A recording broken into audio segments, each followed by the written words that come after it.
మీ business ఏదైనా మీ ఊర్లో promotion చేయాలంటే అది సుమన్ టీవీతోనే సాధ్యం. ఇప్పుడే సంప్రదించండి. దళంలో ఉన్నప్పుడు మెయిన్‌గా మేము విన్నది కుక్కునూరు పోలీస్ స్టేషన్ బ్లాస్ట్. అసలు ఆ పోలీస్ స్టేషన్‌ని బ్లాస్ట్ చేయాలని ఎందుకు ప్లాన్ చేశారన్న? పీపుల్స్ వార్ పార్టీ చాలా స్టేషన్ల మీద దాడులు చేసింది. ఆ రోజు నేను కూడా దాంట్లో వన్ ఆఫ్ ది మెంబర్గా ఉండే ఆ రోజులలో. కాంగ్రెస్ లీడర్ రామరెడ్డి గారిని ఎందుకు చంపారన్న? కాంగ్రెస్ లీడర్ రామరెడ్డికి సంబంధించి ఆయన కొంచెం ఏమంటాం, ఆయన కొంచెం పెత్తందారి. ఏ సామాజిక వర్గంలో ఉన్న మనుషులు తిరిగి మాట్లాడే పద్ధతి ఉంటుంది. అంటే ఎన్ని రోజుల ముందు ప్లాన్ వేశారన్న ఆయన చంపాలని? ప్లాన్ అంటే ఎన్నో రోజులు కాదు. రియల్గా ఏమవుతుందంటే జగదీష్ అని స్వరూప, మా జిల్లా సెక్రటరీ జగదీష్, వాళ్ళకి మేము చేస్తాము అని చెప్పుకోవడానికే ఇలా మనుషుల్ని చంపడము లేదా బెదిరింపు లెటర్స్ రాయడము అంతేనా? వీళ్ళు తక్కువ బెదిరింపు లెటర్లు అవసరం లేదు, పార్టీకి అంత అవసరం లేదు. మామూలుగా హెచ్చరికలు అంటే ఏదన్నా ఒక విషయంలో వాళ్ళు పద్ధతిగా లేకపోతే ఇన్సిడెంట్ జరిగిందన్న. ఛత్తీస్గఢ్లో కూడా ఒక కాంగ్రెస్ లీడర్ని ఇన్ఫార్మర్ అనే నెపంతో చంపేశారు. అది నిజంగా నెపం ఉంటేనా, అంటే జస్ట్ అనుమానం వస్తేనే చంపేస్తారా? పార్టీ పర్ఫెక్ట్గా దాదాపుగా సమాచారం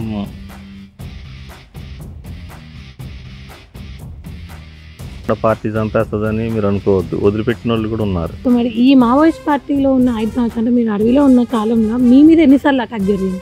మా మీద ఒక ఎందుకన్నా కుటుంబాలని కన్న తల్లిదండ్రుల్ని అందరినీ వదులుకొని వెళ్ళి ప్రజల కోసము, మరి ఇప్పుడు ఆ ప్రజలు మీకు సపోర్ట్ ఉంటున్నారా? మనకి సపోర్ట్ ఉండబట్టే కదా.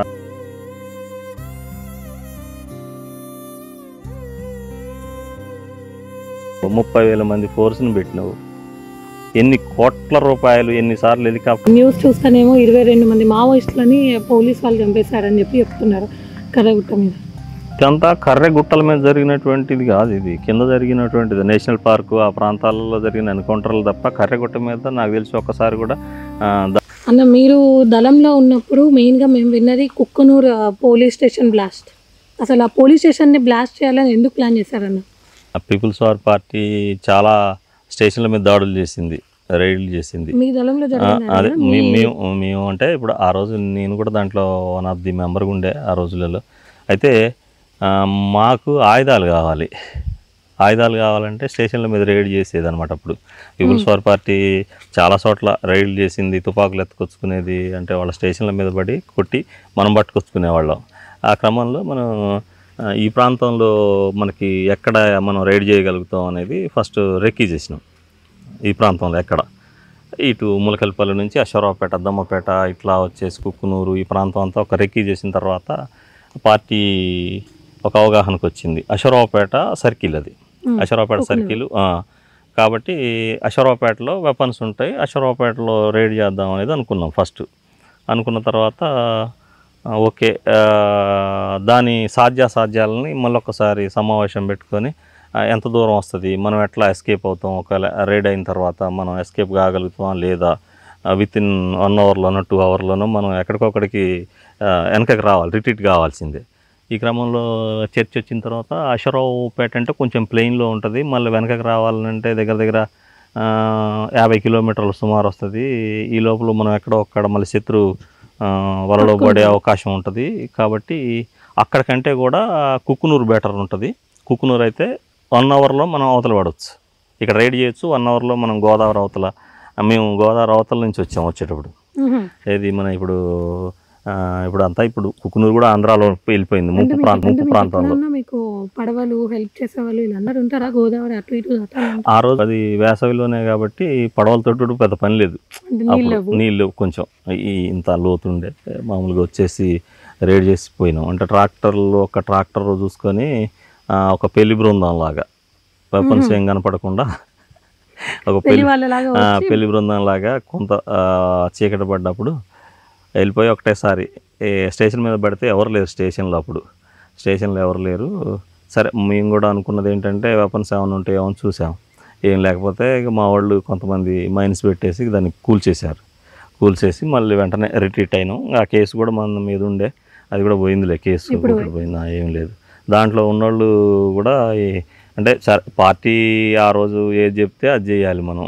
పార్టీ నిర్ణయం తప్ప మన వ్యక్తిగత నిర్ణయం కాదు. కాంగ్రెస్ లీడర్ రామరెడ్డి గారిని ఎందుకు చంపారన్న? కాంగ్రెస్ లీడర్ రామరెడ్డికి సంబంధించి ఆయన కొంచెం ఏమంటాం, ఆయన కొంచెం పెత్తందారి అంటే రెడ్డి సామాజిక వర్గం కావచ్చు.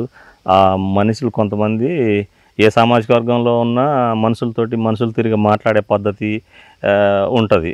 ఆయనకి ఆ పద్ధతి కాకుండా పెత్తందారిలాగా వ్యవహరించేవాడు. ఆ ప్రాంతంలో కొంచెం ఆధిపత్యం కోసం అణగారిన వర్గాలని కొంచెం అణచివేయడం కానీ, మహిళల పట్ల కొంచెం దురుసుగా ఉండడం కానీ, ఇట్లాంటివన్నీ ఆయన మీద చాలా ఆరోపణలు ఉన్నాయి. ఆ తర్వాత పోలవరం ఒకటి కీలకంగా ఉండే అప్పుడు, పోలవరంకి మావోయిస్ట్ పార్టీ వ్యతిరేకంగా ఉండే అప్పుడు, పోలవరానికి అనుకూలంగా ఉండొద్దని చెప్పి మనం చాలాసార్లు చెప్పాం వాళ్ళందరికీ కూడా. పోలవరానికి వ్యతిరేకంగా కొంచెం మీరు ఉండండి, మీ కాంగ్రెస్ పార్టీ వాళ్ళ అధికారంలో ఉంది, మీ ప్రాంతం అంతా మునిగిపోతుంది, అంత అసలు పోలవరం ప్రాజెక్టు ప్రజల కోసం కాదు, అది కార్పొరేట్ కంపెనీలకు లేకపోతే ఇంకొకళ్ళకు ఉపయోగపడేది తప్ప ప్రజలకు ఉపయోగపడేది కాదు. తర్వాత ముంపు ప్రాంతం ఎక్కువ ఉంది, కొండలు గుట్టలు, జీవవైవిధ్యానికి చాలా గొడ్డలు పెట్టిలా ఉంటుంది, ఇది కరెక్ట్ కాదని చెప్పేసి ఆ రోజు మావోయిస్ట్ పార్టీ దాన్ని వ్యతిరేకించిన క్రమంలో మనం ఎన్నిసార్లు చెప్పినా కూడా ఈ ప్రాంతంలో ఉన్నటువంటి పెత్తందారులు, కాంగ్రెస్ లీడర్లు వాళ్ళు మనకి కాదని చెప్పేసి ప్రజల నిర్ణయానికి వ్యతిరేకంగా పనిచేశారు. తర్వాత ఎస్పెషల్లీ రామరెడ్డి అనేటైనా నేను చెప్పినట్టు ఆధిపత్యం, మహిళల్ని చికా చేయడంలో కావచ్చు, అక్కడ ఉన్నటువంటి ట్రైబ్స్ని పెత్తందారిగా ఉండి కొట్టడం, తిట్టడం, కొంచెం ఆయన మాటే కొంచెం దురుసుగుండేది అనమాట. అసలు మనిషిలాగా పిలిచేవాళ్ళు కాదు వాళ్ళు. అరేయ్, ఒరేయ్, అసేయ్, ఒసేయ్, ఈ పదజాలం అనమాట. సరే, ఈ క్రమంలో పార్టీ ఒక నిర్ణయం తీసుకుంది, దాంట్లో భాగంగా జరిగిపోయింది, అంతే. అది అంటే ఎన్ని రోజుల ముందు ప్లాన్ వేశారని ఆయన చంపాలని? ప్లాన్ అంటే ఎన్నో రోజులు కాదు. రియల్గా ఏమవుతుందంటే జగదీష్ అని స్వరూప, మా జిల్లా సెక్రటరీ జగదీష్, స్వరూప భార్యాభర్తలు, వాళ్ళకి హెల్త్ బాగాలేక బయటకు వస్తే పోలీసులు పట్టుకొని బోట్కప్ ఎన్కౌంటర్ అది పట్టుకొని చంపేశారు. జగదీష్, స్వరూప బోట్కప్ ఎన్కౌంటర్ తర్వాత పార్టీ ఒక సమావేశం ఏర్పాటు చేసి ఎట్లా మనం మన జిల్లా సెక్రటరీని, ఒక కమాండర్ని, ఇద్దరిని కూడా పోలీసులు బోట్కప్ ఎన్కౌంటర్ చేశారు.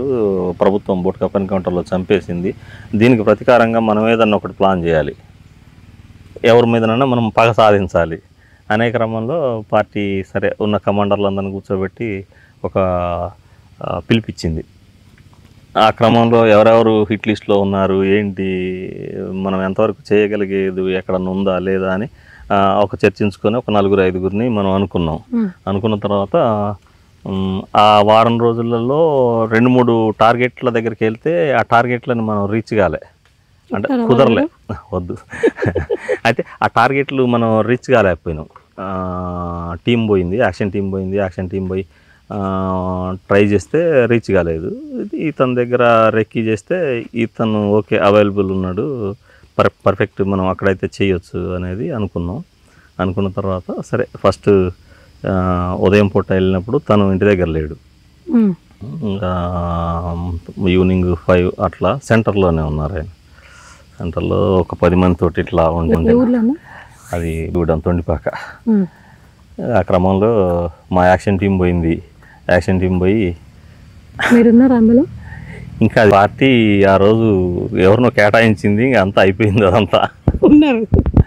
అదంతా మనం పార్టీ చెప్పిన దాని మేరకు వెళ్ళారు. ఎంతమంది వెళ్ళారన్న? ఇద్దరే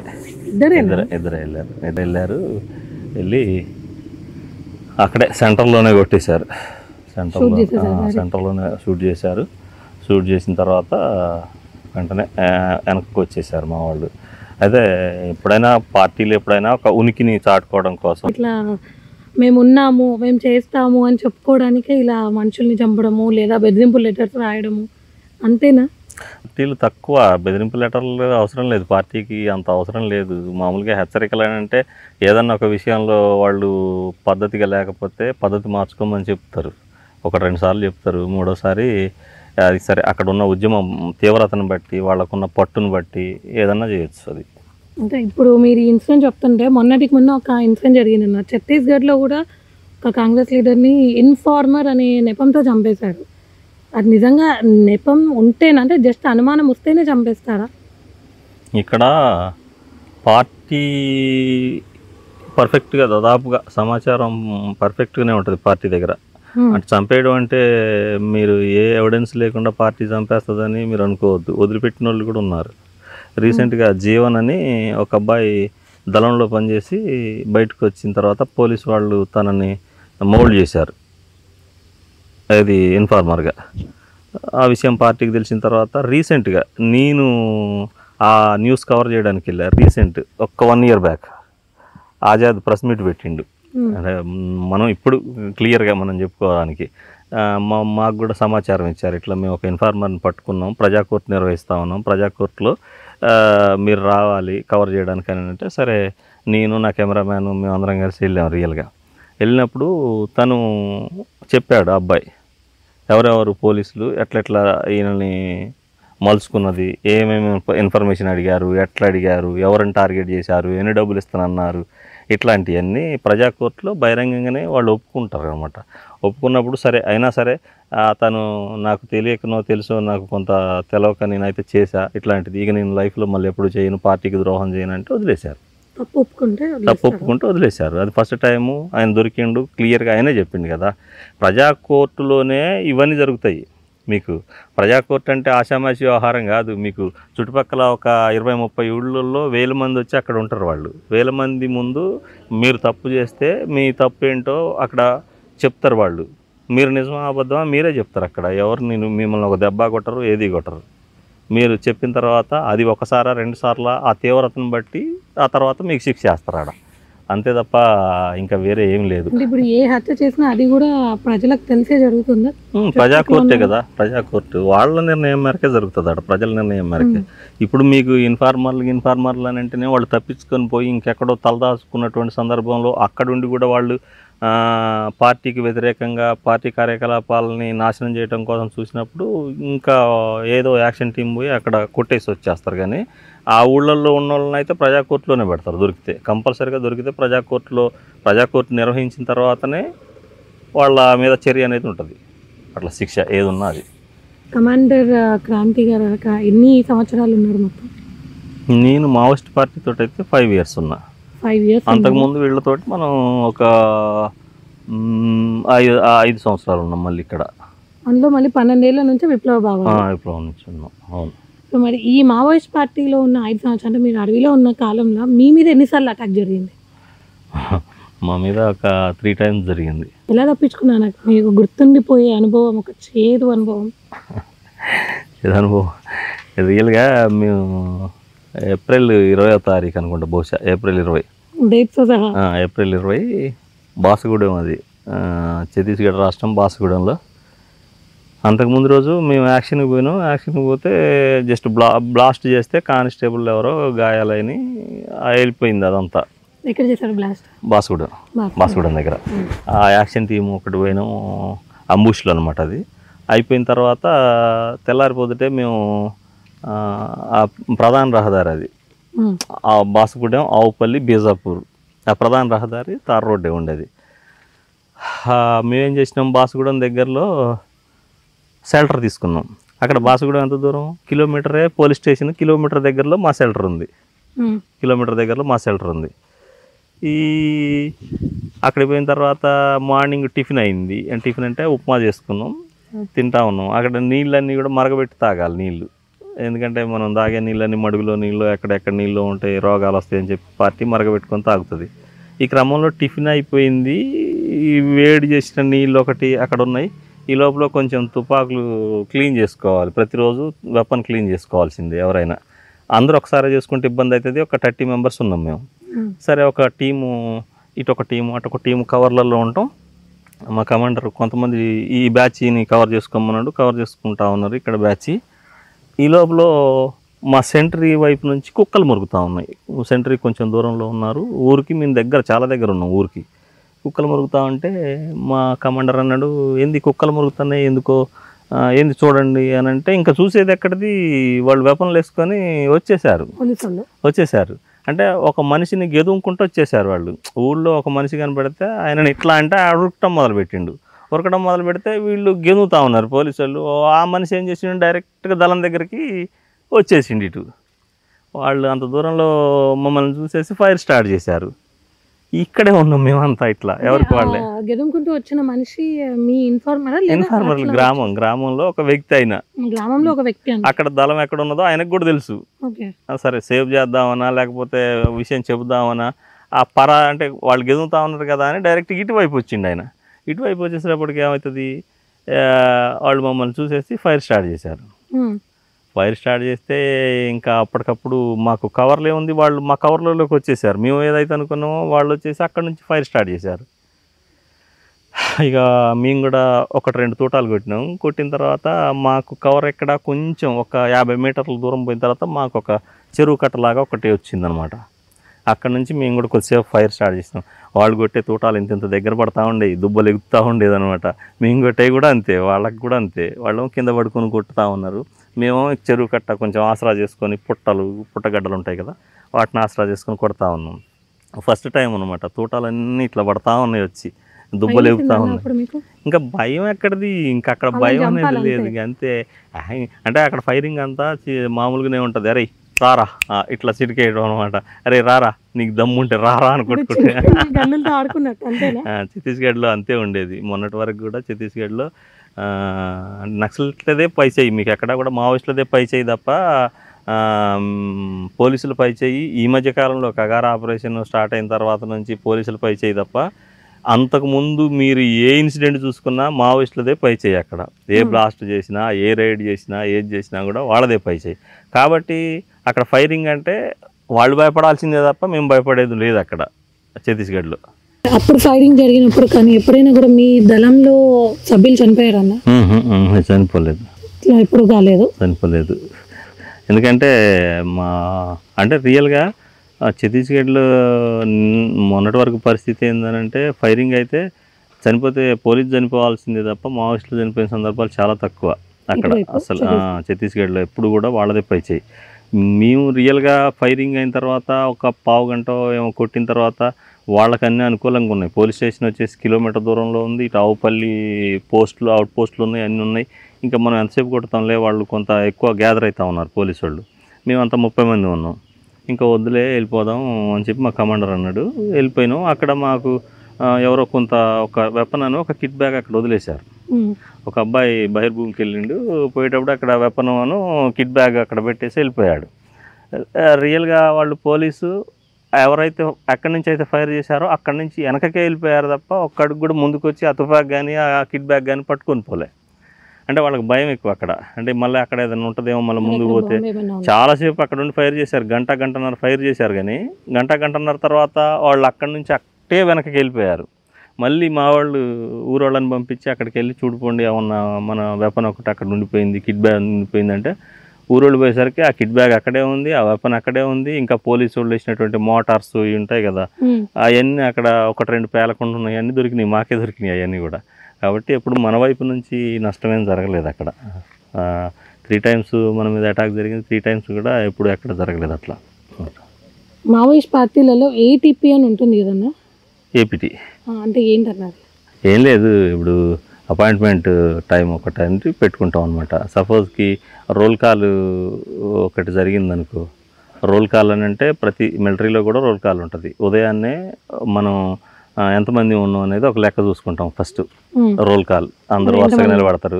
నిలబడిన తర్వాత నెంబర్ చెప్తారు. ఫస్ట్ 1 2 3 4 5 ఎంతమంది ఉంటే అంతమంది నెంబర్స్ వస్తాయి. ఒకవేళ ఎవరైనా బయటికి పోతే కూడా బయటికి పోయిన వాళ్ళ నెంబర్లతో పాటు ఇంతమంది మనం కౌంట్ అయితే ఇంత ఉన్నాం అనేది అనుకుంటాం. అనుకున్న తర్వాత ఆ రోజు అక్కడ ఎప్పటి వరకు ఉంటాం మనం, ఎప్పటి వరకు ఇక్కడ ఉంటాం మనం, ఏం పని మీద వచ్చినాం అనేటువంటిది ఇక్కడ ఉన్నటువంటి సభ్యులందరికీ కూడా మా కమాండర్ చెప్తాడు. కామ్రేడ్స్, మనం పలాని పని మీద వచ్చినాం, ఇక్కడ ఒక అర్ధగంట ఉంటాం, ఇక్కడ అంతకంటే ఎక్కువ ఉండం, లేదు ఒక రోజు ఉంటాం, ఒక రోజు వరకు ఉంటాం. ఈ లోపల మన మీద శత్రువు దాడి చేస్తే మనం అంటే ఫైరింగ్ స్టార్ట్ అయిన తర్వాత ఎవరు సాయిన వాళ్ళు వెళ్ళిపోతే కూడా ఒక ప్రదేశంలో కలుద్దాం, ఒక ప్రదేశం పెట్టుకుంటాం అనమాట. అంటే ఒక ఊరు, ఇప్పుడు ఇక్కడ మనం తిమ్మంపేటలో ఉన్నాం, ఇక్కడ ఫైరింగ్ అయింది. నెక్స్ట్ ఎవరైనా ఫైరింగ్ అయ్యి తప్పిపోతే మీరు పలానా దగ్గరికి రండి, ఒక ఊరు ఉంటుంది, ఇంకా ఒక అడ్రస్ చెప్తాం, అక్కడికి రండి. అక్కడికి వచ్చిన తర్వాత కూడా మళ్ళీ యూజర్ నేమ్ పాస్వర్డ్ ఉంటుంది, మళ్ళీ code user name password common కదా, యూజర్ నేమ్ పాస్వర్డ్. ఓకే, వచ్చిన తర్వాత ఎవరు వచ్చారో తెలియదు, ఒకవేళ చీకటి పడుతుంది, కొంచెం దూరం ఉంటాం, నువ్వు ఒక్కడివే వచ్చినవా లేకపోతే ఇంకా నీతోటి ఎవరన్నా వచ్చారా, అది కూడా సమస్య. కాబట్టి ఇక్కడ నుంచి మనం ఎవరు అని అరుస్తారు మా వాళ్ళు. అంటే పక్కన వాళ్ళకి కూడా ఒకరి యూజర్ నేమ్ పాస్వర్డ్ తెలియదు. లేదు, అందరికి కలిపి ఇప్పుడు ఇక్కడ ఒకటే అనుకుంటాం మనం. ఇప్పుడు ఈ దళం ఉందనుకో, ఇక్కడ నేను ఎవరు అని అంటే నేను ఏం చెప్పాలా, మైక్ అంటే మైక్ చెప్పాలా, కెమెరా అంటే కెమెరా చెప్పాలా, అప్పుడే నువ్వు కరెక్ట్ వచ్చినావు అన్నట్టు అర్థం అనమాట. కలిపి ఒక యూజర్ నేమ్ పాస్వర్డ్ అది అంటే అది అప్పటి వరకు ఆ రోజు వరకే, అది ఆ రోజు వరకే, అంతకు మించి కాదు మళ్ళీ. కాబట్టి ఆ రోజున్న పరిస్థితిలో ఇప్పుడు నువ్వు ఏడికి వస్తా ఉన్నావు, పలానా దగ్గర ఇక్కడ నుంచి పొగలపల్లి ఒకటి ఏపీటీ పెట్టుకుంటాం, అక్కడికి వచ్చి కలవాలన్నమాట. లేదు, ఏపీటీలో మీరు చెప్పినట్టు ఇంకొకటి ఉంటుంది, ఒక నాయకుడు ఎక్కడికైనా బయటకు వెళ్తే 1 రోజు 2 రోజులు వారం రోజులు 6 నెలలు ఒక టైం పెట్టుకుంటాం. ఆ టైం కల్లా మీరు పలానా దగ్గరికి వస్తే మీకు అపాయింట్మెంట్ ఉంటుంది. మీరు బయటికి వెళ్ళారు, బయటికి వెళ్తే ఆ టైంకి మళ్ళీ నాతోటి మీకు అపాయింట్మెంట్ ఉంటుంది అనమాట. అప్పుడు మీరు ఆ టైంకి వచ్చేస్తే నేను అక్కడ కలుస్తా. అపాయింట్మెంట్ ఏపీటీ అంటే అదే ఏపీటీ అంటారు అనమాట దాన్ని. ఏపీటీ పెట్టుకుంటే అక్కడికి రావాలి, ఆ టైంకి వస్తేనే నడుస్తుంది. లేదనుకుంటే అక్కడ మన వాళ్ళు ఎవరు ఉండరు, అక్కడే వెళ్ళిపోతారు అక్కడ నుంచి. జనరల్గానే దళమే ఒక దళ సభ్యుడు బయటికి పోతే, కామ్రేడ్ నువ్వు 1/2 అవర్లో రావాలంటే 1/2 అవర్లో రాకపోతే అక్కడ నుంచి మనం దళం షిఫ్ట్ చేసేస్తాం, అక్కడ నుంచి వేరే టైం టు టైం. ఆడక ఇంకొక వ్యక్తిని పెడతాం, ఆయన వచ్చి దూరం ఉంటాడు, ఈయన వచ్చిస్తే ఒకడే వచ్చిండా ఇద్దరు వచ్చారా ఎవరు వచ్చారో చూసుకుంటాడు. ఓకే, ఒకడే వస్తే కలెక్ట్ తీసుకొని అక్కడికి దళం దగ్గర తీసుకొని పోతాడు. ఎక్కువ మంది వస్తే ఇంకా ఈయన స్పందించడు, ఈయన ఇటు నుంచి ఇటు వచ్చేస్తాడు. అది ఏపీటీలు అంటే అనుకున్న చెప్పిన టైం ఏపీటీ అంటేనే జనరల్గా ఒక నాయకుడితోటి మనకి ఒక టైం పెట్టుకుంటాం, ఒక అపాయింట్మెంట్ టైం అనమాట. ఆ అపాయింట్మెంట్ టైము అది 6 నెలలు ఉండొచ్చు, సంవత్సరం ఉండొచ్చు, నెల ఉండొచ్చు, ఎప్పుడైనా కావచ్చు, కలిసే టైం అది ఏపీటీ అంటారు దాన్ని. అట్లా ఒకవేళ వాళ్ళు కలవలేదు, చెప్పిన టైం వరకు కలవకుంటే ఇంకా వాళ్ళు ఎలా తీసుకుంటారు మీరు పార్టీ దాన్ని? అంటే ఇంకా వాళ్ళు కలవలేదు అంటే ఆయన ఏదైనా సమస్యలో ఉన్నట్టుగా మనం చూడాలి. మనకు కలిసే మనిషి వదిలేదు, ఆ మనిషికి అసలు ఏం సమస్య వచ్చింది, ఎందుకు గెలవలేదు అనేది మళ్ళీ మనం ఇంకొక వైపు నుంచి దాన్ని క్రాస్ చెక్ చేసుకుంటాం, ఎంక్వైరీ స్టార్ట్ చేస్తాం. ఎందుకు రాలేదు, ఏమన్నా అయిందా, తనకి ఏమన్నా అయిందా, మధ్యలో ఎక్కడన్నా అరెస్ట్ అయిందా అని మళ్ళీ దీనికి సంబంధించిన ఎంక్వైరీ మళ్ళీ చేసుకుంటాం. చాలా మంది ఉంటారు ఏపీటీ. పోలీసు పట్టుకుంటాడు, పోలీసు పట్టుకొని దళం దగ్గరికి డైరెక్ట్గా పోలీసులు అంతా వచ్చిన సందర్భాలు కూడా ఉంటాయి. అంతా అప్పుడు ఏం చేస్తున్నారు మన వాళ్ళు, ఒక పాస్వర్డ్ యూజర్ నేమ్ ఉంటుంది కదా, ఎవరు అని అంటే ఇప్పుడు మనం ఇక్కడ ఒకటి మాట్లాడుకుంటాం కాబట్టి నేను పలాని అని చెప్పకపోతే ఓకే శత్రువు అని కన్ఫామ్. క్రాస్ ఫైర్లు అవుతూ ఉంటాయి అప్పుడప్పుడు. పోలీసుకు కూడా ఉంటుంది యూజర్ నేమ్ పాస్వర్డ్ వాళ్ళకి కూడా ఉంటుంది. వాళ్ళు కూడా ఇప్పుడు 5-6 పార్టీలు పోతాయి, 5-6 పార్టీలు పోయినప్పుడు వాళ్ళు కూడా ఒక కోడ్ పెట్టుకోకపోతే ఏయ్ ఎవరా అంటే ఆడు కరెక్ట్గా అది చెప్పాలి, అది చెప్పకుంటే ఫైరే. ఇంకా మనుషులు మాట్లాడేది లేదు, తుపాకులు మాట్లాడుకోవటమే. అన్న దళానికి గ్రామాల ప్రజలు సపోర్ట్ ఉంటారు కదా, సో మీరు ఇక్కడ ఉన్నారు అని వాళ్ళకి ఎలా తెలుసు? అంటే మీరు ఏమన్నా చెట్లకు కానీ అక్కడ ఉన్న రాళ్ళకి కానీ ఏదైనా మార్క్స్ పెడతారా మీరు? అట్లా ఉండదు. ఎట్లా తెలుస్తుంది? పార్టీ బలంగా ఉన్న దగ్గర పార్టీ జనంలోనే ఉంటాం. జనంకి అందరికి తెలుసు ఎక్కడ ఉండే సంగతి. అంటే అన్నలు అడవిలో ఉండరు, జనాలలోనే ఉంటారు. జనాలు అంటే జనంలో ఉన్న అడవిలో కొంచెం ఊళ్ళల్లో ఉంటే ఏదైనా ఫైరింగ్ అయితే అందరికి ఇబ్బంది కాబట్టి కొద్ది దగ్గరలో ఫారెస్ట్లోనే ఉంటాం. ప్రతి ఒడికి తెలుసు దళం ఎక్కడ ఉన్నదో, ఊళ్ళో అందరూ తెలుసు. జనంలో ఉండేది కాబట్టి జనానికి తెలుసు. కాకపోతే వాళ్ళకేం పని ఉండదు కాబట్టి వాళ్ళు రారు అక్కడికి. పని ఉన్నవాళ్ళు ఆ నాయకత్వంలో ఉన్న వాళ్ళే వచ్చి కలిసి ఆ సమస్య ఏంటో మాట్లాడి వెళ్ళిపోతారు అంతే. అక్కడ కూడా ఒక టీం ఉంటుంది గ్రామంలో. అందరు ఇప్పుడు 1000 మంది ఉంటారు, 1000 మందికి దళంతో ఏం పని ఉంటుంది? ఏదైనా పబ్లిక్ మీటింగ్ ఉంటే తప్ప, లేకపోతే ఆ 1000 మందిలో వాళ్ళ నాయకత్వం వాళ్ళకు ఉంటుంది. ఏదైనా సమస్య వస్తే పార్టీ దగ్గరికి వాళ్ళు పోతారు, మాట్లాడుతారు, వస్తారు అంతే. పెద్ద పెద్ద నాయకులు ఇప్పుడు ఆర్కే గారు కానీ సాంబశివర్ కానీ వీళ్ళని కలిసారన్న? ఆర్కే తోటి మనకు కాదులే కానీ ఇప్పుడు కిషన్ జీ కానీ రామన్న కానీ ఇప్పుడు సుజాతక్క కానీ ఇప్పుడు ఇక చాలా మంది ఉన్నారు సెంట్రల్ కమిటీ వాళ్ళు, వాళ్ళందరితో ఉన్నాం మనం. వాళ్ళందరితో కలిసే పని చేసినాం. అంటే ఇప్పుడు చాలా మంది ఇప్పుడు ఇడ్మా కూడా మాకు మా తోటివాడే ఇడ్మా మా తోటివాడే ఇడ్మా. మేము ఉన్నప్పుడు నేను అక్కడే కదా, నేను ఇప్పుడు అయింది ఎక్కడ మేము పనిచేసిన ఏరియాలోనే. నేను ఫస్ట్ లేదు పువర్తి పూర్తి పువర్తి ఇడుమాది. నేను ఎప్పుడైతే పోయినానో ఇడుమా కూడా దళ సభ్యుడే అప్పుడు. పామేడ్ ఏరియాలో ఆయన వన్ ఆఫ్ ది మెంబర్, అంతే. నేను మెంబర్నే అప్పుడు. ఈ పువర్తిలో నేను చాలాసార్లు ఉన్నాము. మా దళంతో ఉండేవాడు ఇడుమా కూడా. పామేడ్ దళం మాది. పామేడ్ దళంతో ఇడుమా కూడా ఉండేవాడు. ఇడుమాకి నాకు మంచి దగ్గర సంబంధాలే ఉండేవి. అంటే రాజ్యం లేకపోతే మీడియా ఒక్కొక్కళ్ళని పెద్దోళ్ళని చేసి చూపెడతా ఉంటుంది. ఇంకా అంతే. అది ఆయన కొన్ని ఘటనలకి బాధ్యుడు రియల్గా. కాబట్టి ఒక పెద్ద ఇప్పుడు ఇడుమా టార్గెట్గానే నాకు తెలిసి ఈ కగార్ ఆపరేషన్ ఇవన్నీ జరుగుతూ ఉన్నాయి. అంతే. హిడ్మా కోసమే జరుగుతుంది. అంతే. అంటే నిజంగా అంత క్రూత్వంగా ఉంటారా? మావోయిస్టులు, నక్సలైట్లు చీమకు కూడా అంతలు పెట్టరు.